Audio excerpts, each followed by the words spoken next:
I'm here with David Clubs, the Vice President of Engineering, and this guy right here, I can't tell you enough how helpful he is to me on figuring out these new boats. And we're actually on the brand new 35 Regulator, getting ready to go out the door. And want you to explain to us the new gyro from Dometic. Yeah. And then this boat, I understand, has the new lithium system on it in lieu of a generator. And maybe you could tell us some of the advantages of that. Yeah, Ellie, thanks. So, yeah, like I said, a couple of days from leaving, doing the final cleaning, so excuse our production mess. But so inside the machinery room, so we can open this up, is you see the gyro, breaker panel, some of our digital switch controls in here. And like Lee said, this is a new gyro from Dometic. So we're used to gyros in the industry, been around for many years. The difference with the Dometic gyro is its power consumption, right? So we talked this thing, it really doesn't use a whole lot of power, which is great because when you have all the Garmins and lights and stereos going, we don't want to be sucking down the power for our gyro. We don't have to load manage and turn the gyro off, right? That's a nuisance. So trying to give full stability all the time with outboard power only. And so in that same line of power management, instead of a generator on this boat, which we actually had designed this boat to handle a generator. However, and so we actually see another water fill over here, and there's one over here. That originally was going to be our diesel fill. So we did tool it in. I mean, this was a thought we had. However, when we started looking at new technology coming in the power of lithium and Dometic, again, it's a Dometic lithium system. So what we like about this is they meet all the safety factor requirements we need. There's 6 levels of redundancy on this.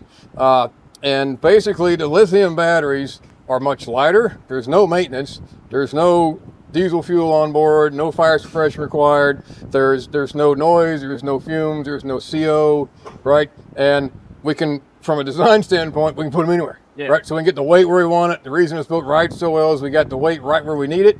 The lithiums are standard on the 35 for power solution. And basically at a full charge, you can run the air conditioner, you can run the gyro, you can have your Garmins, all your navigation, stereo going. It'll run this boat for 4 to 5 hours, depending on all the options you have running, just on lithiums, without the engines running, without plugged into shore power. So the pair that with our gyro that requires such little power, you really can run the boat wherever you want to go, tie up for lunch, leave your air conditioner going, leave your gyro going, and you don't have to shut things down. You know, if you had a generator or you didn't have lithiums, you'd have to shut everything down, go to lunch, come back, wait for it to spool back up, wait for air conditioner to cool back off. This boat gives you the modern convenience of having it all, and it's all packaged nicely. It's all powered and supported by Dometic, which is worldwide, so support's going to be phenomenal, right? They're great with us and you guys, the dealers. So that's the reason we went this route. What about spool up time on this new gyro? A lot of things people complain about. It takes a really long time. How about this? So this one will spool up completely in less than 20 minutes. It's about 9 minutes till you can actually start stabilizing. So you hit the button either here or on the Garmin, 9 minutes later, you can start stability. So if you're like you guys, you only got a short run out to the bay, right? Yes. And then offshore, so within 9 minutes you'll be stabilizing. This unit is all electric as well, so there's no hydraulic lines. There's none of that stuff to worry about and maintain. There's not even a sink on this for your water. There's literally no maintenance on it. So really top dog solution from those guys. We're proud of what they did. We got to partner with them in the development 3 years ago. Just kind of said some things that we were looking for, and one of those is lower power consumption, and they've really hit it out of the park for us. So this is almost engineered for this boat then. Well, they don't handle a lot of platforms, but yeah, we were part of their voice of customer committee, I suppose. And so as far as that goes, they did all the heavy lifting. And with this new lithium system, a lot of things the customers asked me they couldn't do with other gyros is, and you may speak to that, how long can they sit with this thing seat keeping, with this gyro, how long can they sit stabilizing without the engine running or any other power input? Yeah, good question, Lee. So like I said, again, depending on other things you have running and other battery power, I got about 100 hours on hole 1 in testing, and I couldn't kill them. And so I would leave the boat at the dock, I'd run offshore, we'd shut it down, we'd sit there and loiter and drift. Hours. It's literally hours. So if you're full charge and you turn everything on, everything, air conditioners, gyros, lights, all of it, key in the VHF mic, whatever, it's going to be about 4 hours of continuous runtime. It's rare that a customer is going to have everything on to max capacity.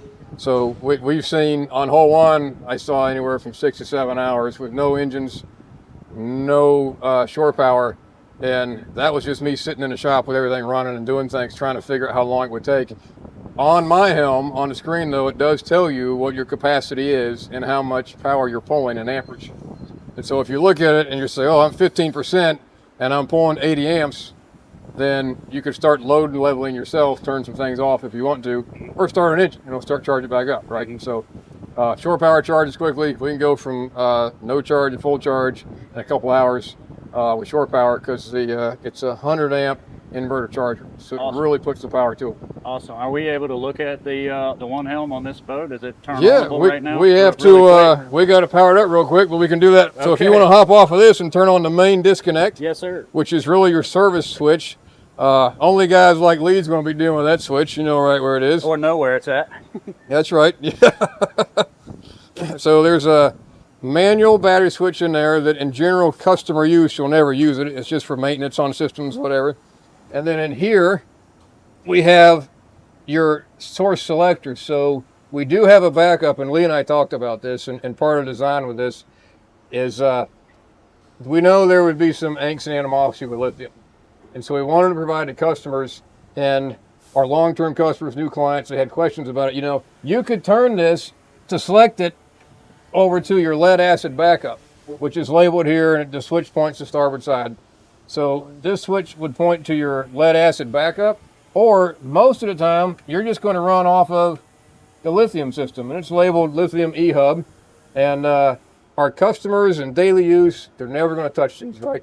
This is something you guys are going to do when you power the boat up, and then you can use the key fob, or you can just hit the switch there to turn it on, push and hold for 3-4 seconds. You'll hear some clicks in the background, and that's all these automatic battery switches coming on, right? So we just heard the inverter beep come to life.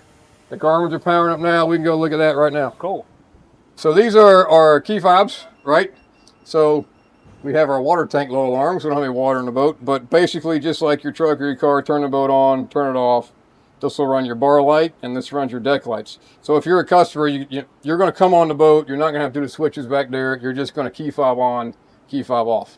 And then if you're on board and you want to know what your battery conditions are, you can go to the systems page. I'll do it on both of them depending on camera angle. So we were apparently plugged in, and so we were at 100% capacity on our house battery. Mm-hmm. Right now, with these Garmin's running and a few lights, we're pulling 16 amps out of the batteries. So at that rate, at 15 amps a draw, we're talking literally days of runtime. And we could just sit here with this on, and the boat's you could leave tonight and come back tomorrow, and it's going to be fine. And it might be at 90%, right? That's amazing. It's not, the battery capacity is 900 amp hours. So if you're pulling 15 amps an hour, you can do the math, divide it how many hours you have runtime.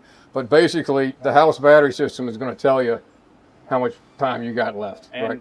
And no diesel exhaust or noise coming no from the diesel, generator when you're no hanging out vibration, on the boat. no CO, no gurgling, no C strands to clog up, all that. So it really made sense for this platform when we pair it with other Dometic solutions and our other vendors that are providing onboard electronics like the navigation suite and Fusion and everything else. So that's the reason behind it. Give us a good ride because we get the weight. Center of gravity of this boat, Lee, is right where we're standing. So the one helm, it keeps a lot of the switches off the dash and actually built into the MFD, which you're seeing on a lot of manufacturers now. And Regulator has kind of invented their own, where it's like your boat up there on the screen there, as you can see, which is pretty cool.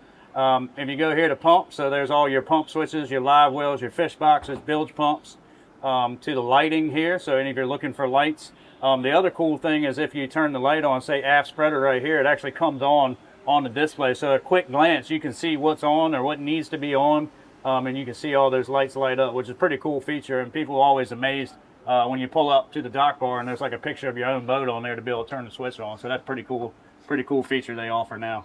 We started doing your main homepage if you're here, so you could click on the sonar, and I'll come back so you can see on the camera. You can click sonar and you can throw it to another screen. So everything you can do from your main page quickly, and you can you still can go back through all your menus, right? You can still do sonar here and so on, and then a quick jump back to this page. So just trying to make boating easier, trying to integrate. We want it to be iPhone stupid. That's kind of what we want to be, iPhone integrated. So yeah, it's pretty cool stuff, man. Lee, thanks for coming out to shop Dave, today. Thanks for your time explaining the boat for us again. Thanks for all you're doing. Appreciate the partnership. Thanks.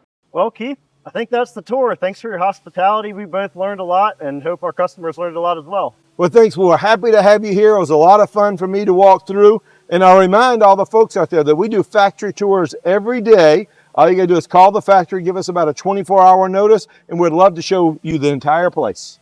Thanks, Keith. Thank you very much.